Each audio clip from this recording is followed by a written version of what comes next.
Hello, everyone. Welcome back to another episode of Backstage Spotlight. We've got an exciting episode today. I am joined with Roshani. Hello. Hi. How are you doing today? Yeah, I'm good, thanks. I'm getting back into normal life a bit, so that's nice.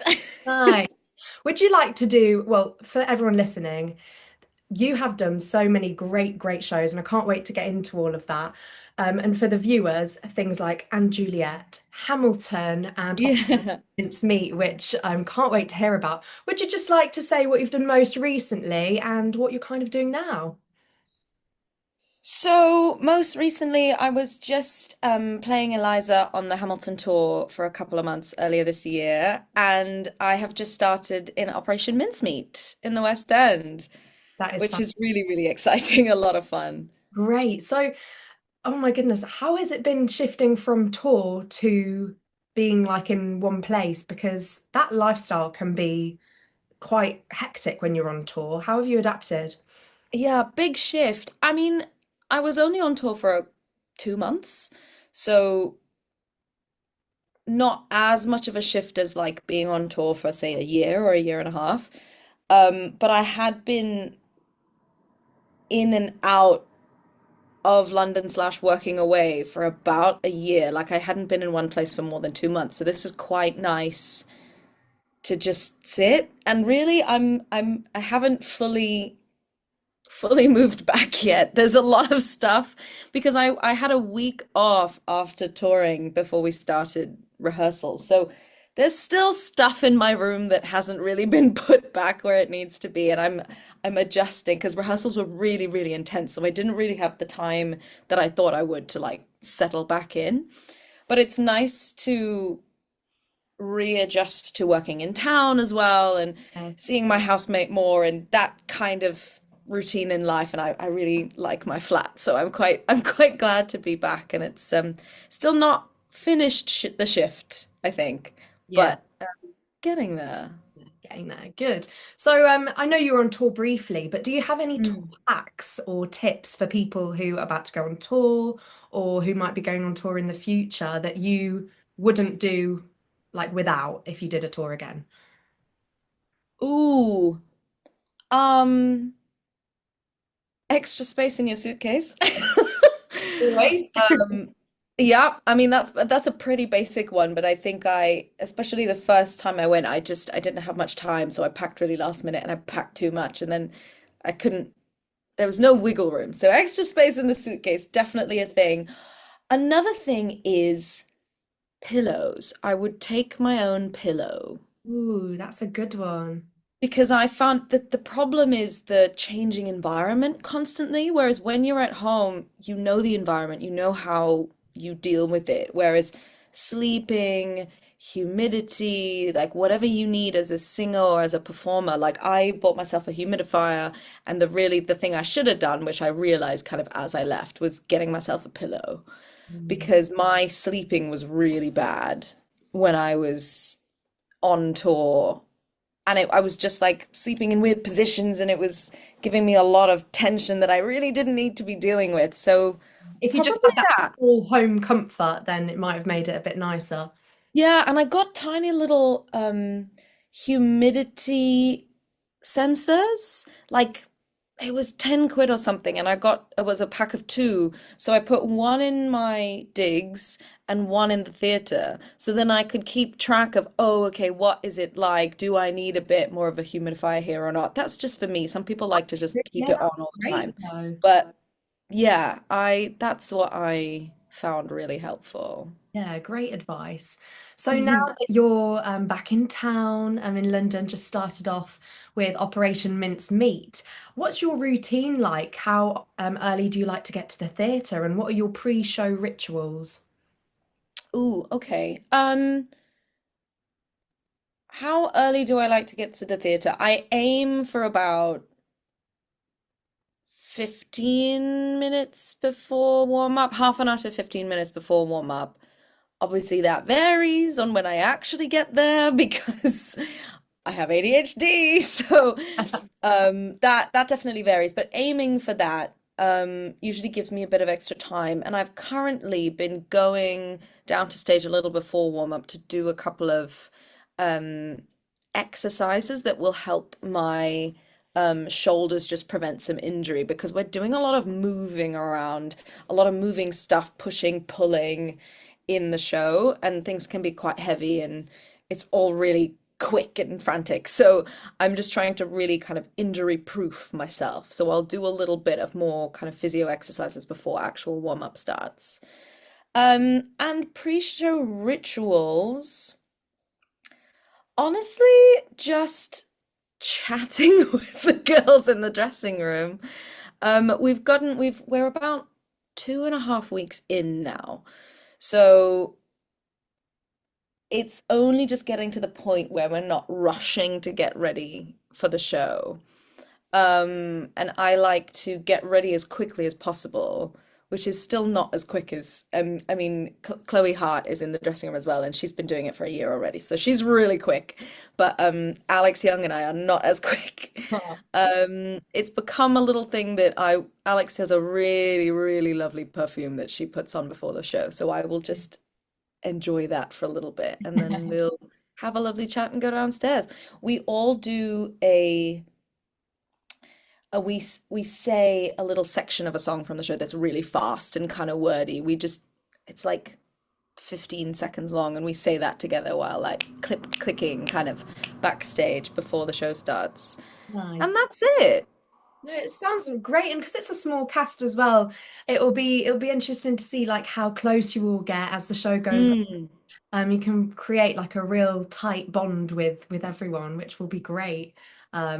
Like for you all with such a Yeah. small company.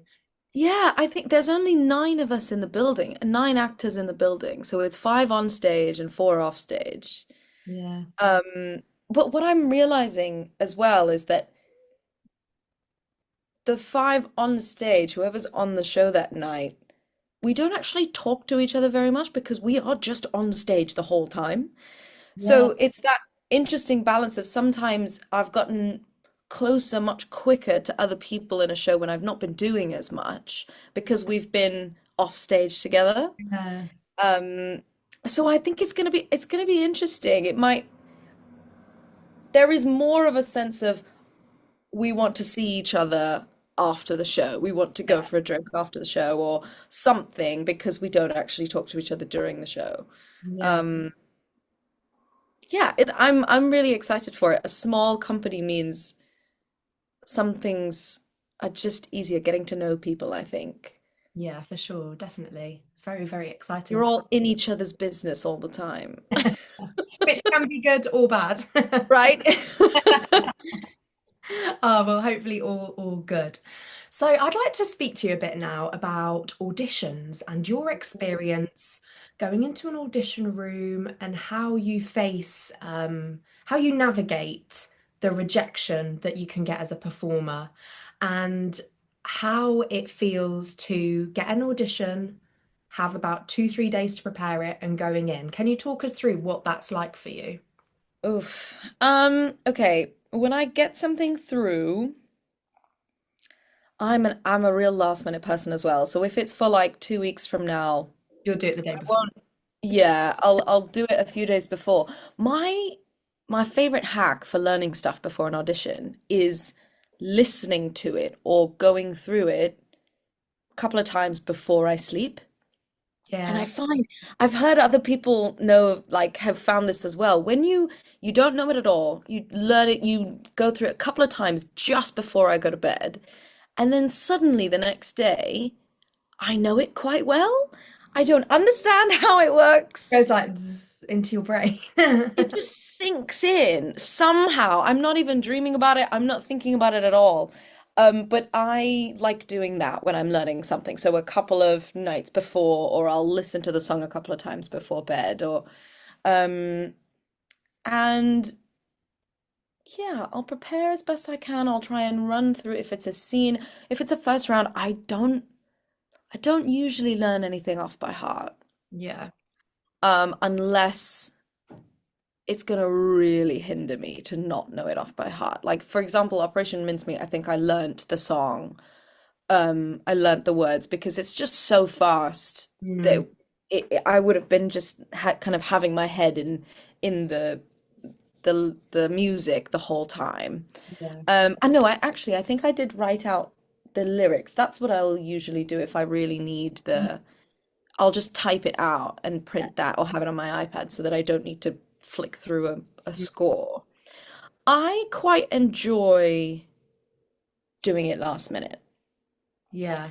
because I think the more I really intentionally prepare and get myself into something, the more,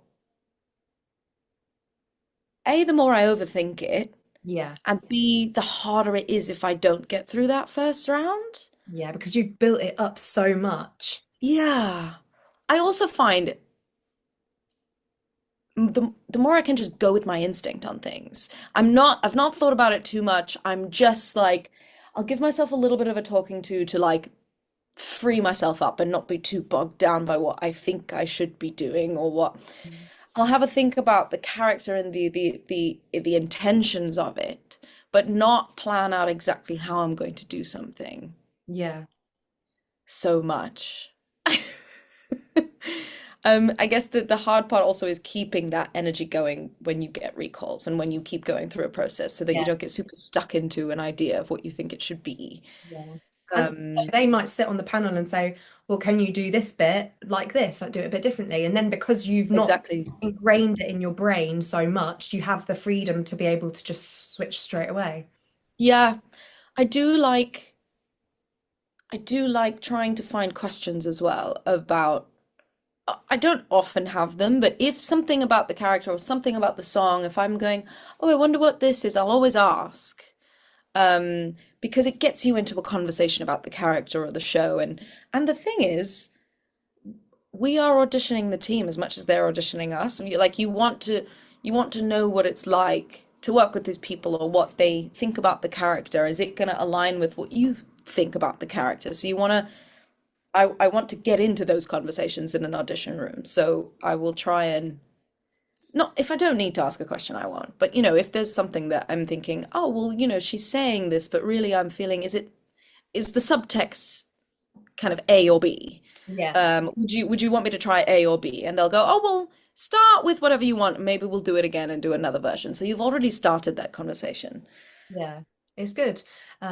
It's good to hear an insight of how someone like you who has worked quite a bit, Mm, see how that the audition room is still unknown, and for everyone, even though you have yeah. worked, you do go in just feeling like, oh, like what are they looking for? Da, da, da. Yeah. And people think that because you've worked like a few jobs before that you're going to go in, you're going to smash it, that you're not nervous, but it's actually it puts everyone at the same level, doesn't it? Yeah. And I think the fact that it's unknown, the fact that you don't quite know what they want, I think that's okay. It's a known entity in the room. The panel also knows that you don't have the experience of this show or something. So I don't think any question is necessarily bad. I also try to have a little check-in with the pianist Mm. if I'm doing material from a number, especially if it's something that I've just had to learn really quickly, or I'll check in and I'll go, so this, I just had a question about this section.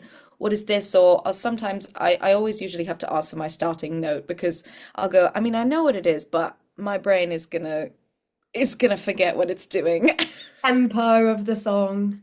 Yeah, or like, yeah, can you just remind me, or can you give me an advice, like what the tempo is it going to be at, so that you're not blindsided by that, because sometimes the tempo in the room will be different from a track that they'd sent you, and Yeah. through no one's fault, but just, that's what it will be. So you don't, rather than being caught out as you're trying to do the song, find out those things. It's fine to do all that. Yeah, for sure. If you could give some advice to budding theatre performers, Hmm. maybe people that are still at school or in training and about to graduate, what would you tell them that you wish you knew before stepping into the industry? Ooh, oh my gosh, that's a What do I wish I knew?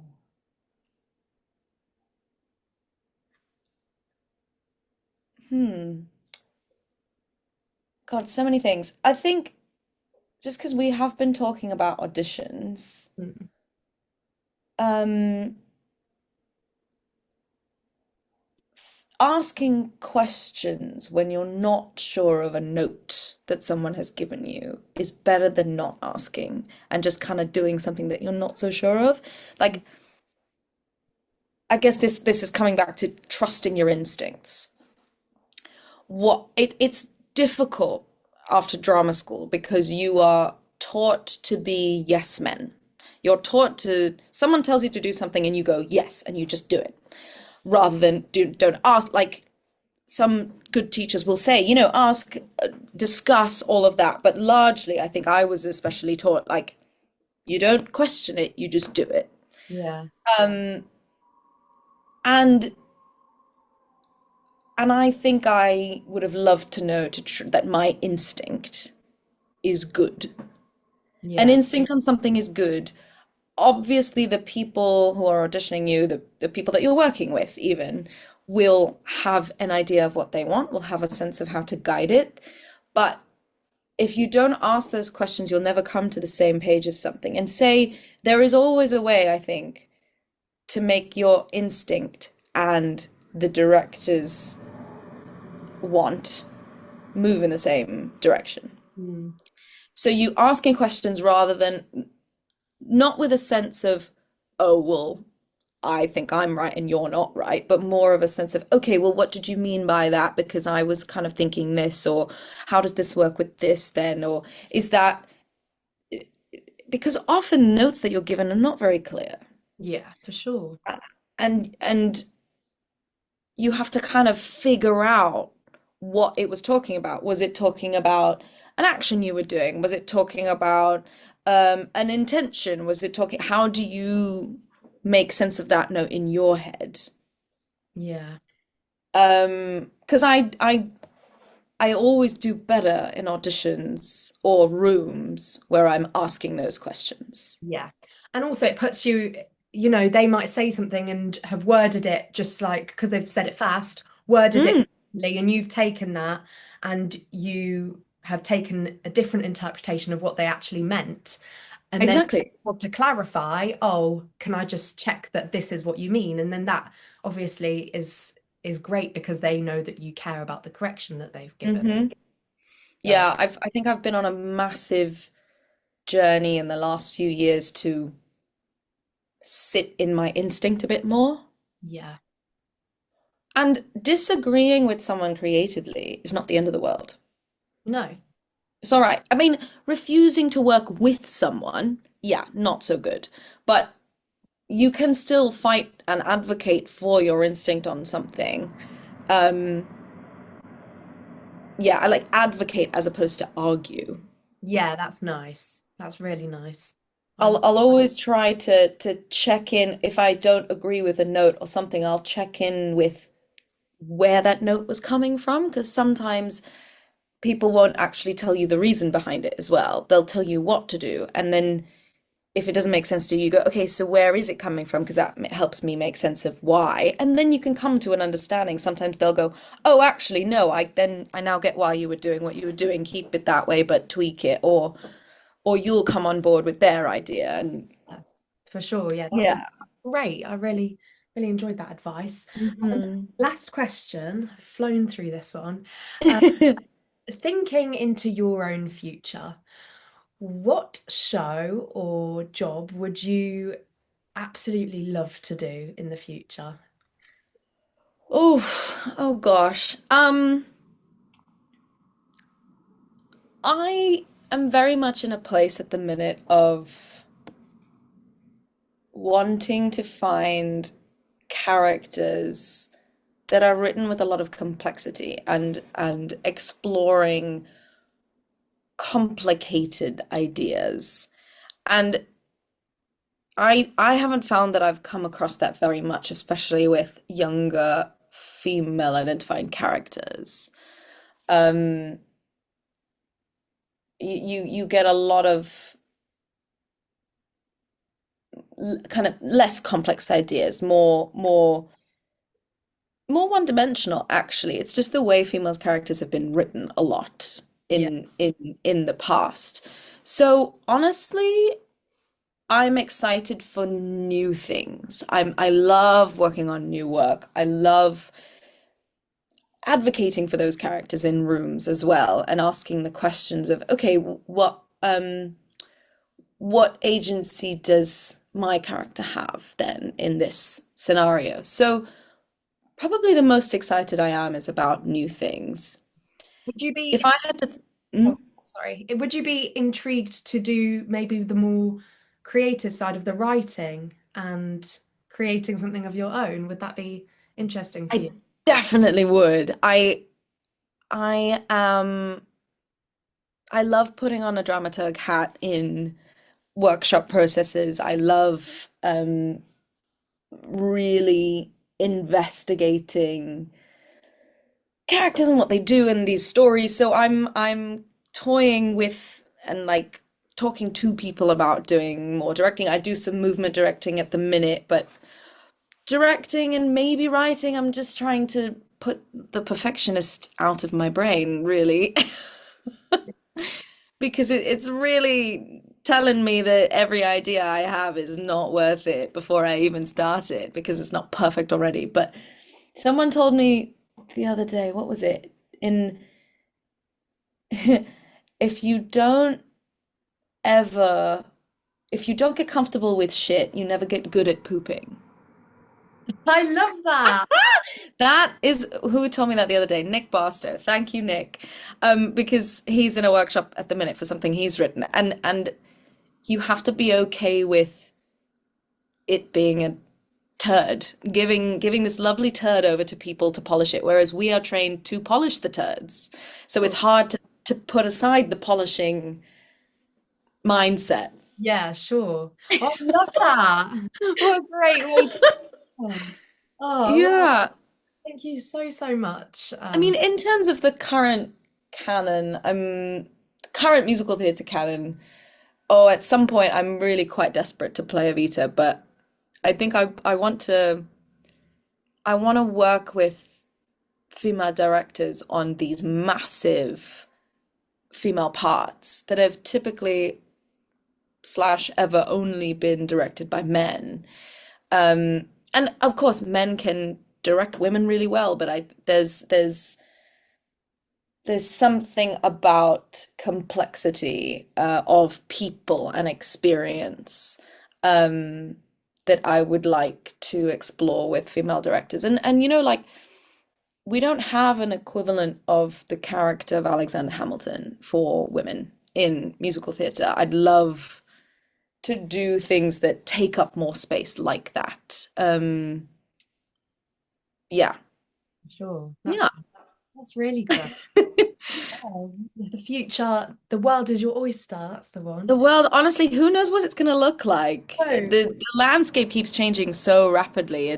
I'm not, thanks. yeah, I'm not envious of anyone trying to break into anything at the minute because Hard. it's the Wild West. It is. It really is. But anyway, for now, anyone who's listening, Operation Mincemeat until Officially, I'm not sure when it's booking till, but I'm on it for a year. So till next great. year. Great. Well, there we go. Thank you so much for joining me today, Roshani. It's been so, Thank you. and to everybody listening, go watch Operation Mincemeat, and we'll see you next week for another episode. Goodbye. Lovely. Bye.